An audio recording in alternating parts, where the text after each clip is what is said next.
Hello everyone, welcome to my channel. Another wonderful day in the Philippines and progress is being made. And if you got a moment, please subscribe. Well, first thing I want to touch base on is I'm home alone. Don't worry, I'm okay. Grace is at the hospital with Virgil.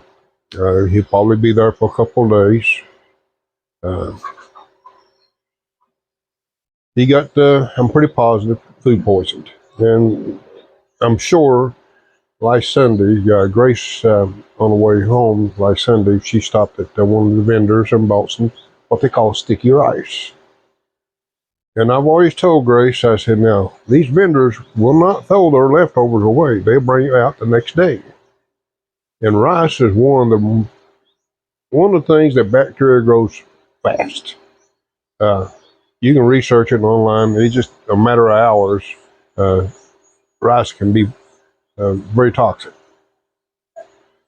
So it happened.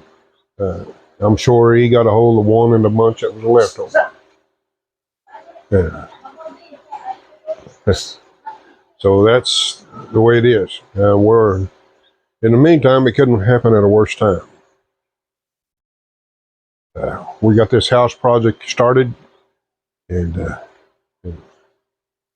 they've been working. This is the second day. Yesterday, done quite a bit of progress. I'll turn the camera around in a minute.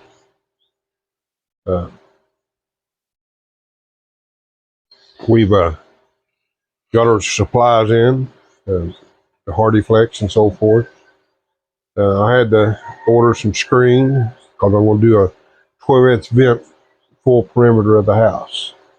That should lower the temperature inside the house, letting all that heat out.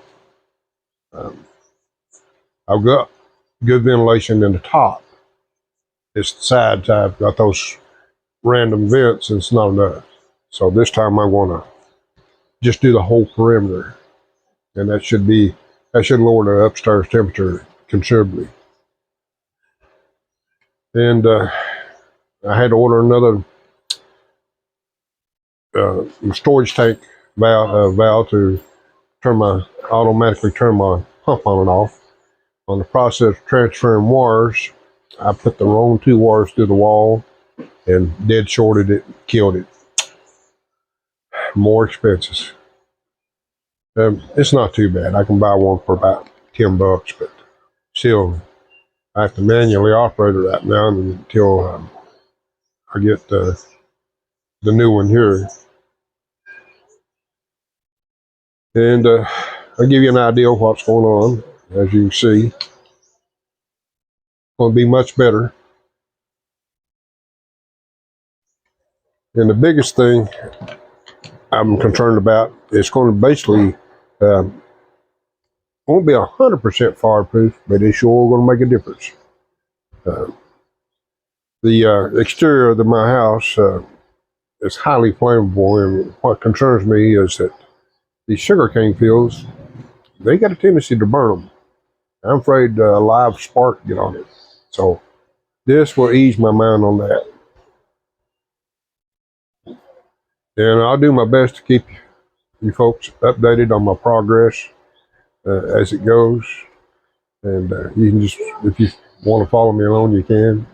The Hardy Flex, if you want to know the cost of it at this present time in my area, it's 540 pesos.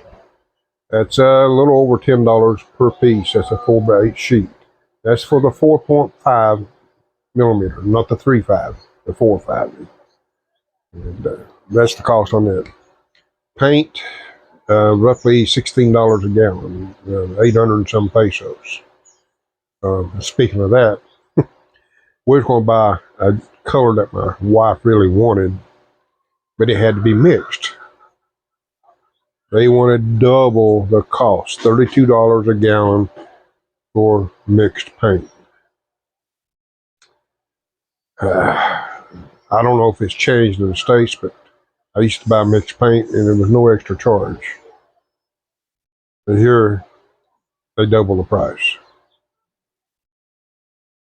Uh, but that's okay. We got an alternate color that she's happy with. And I'll show you once they start painting now. We're going to do the terrace first, or the porch, then what terminology we use.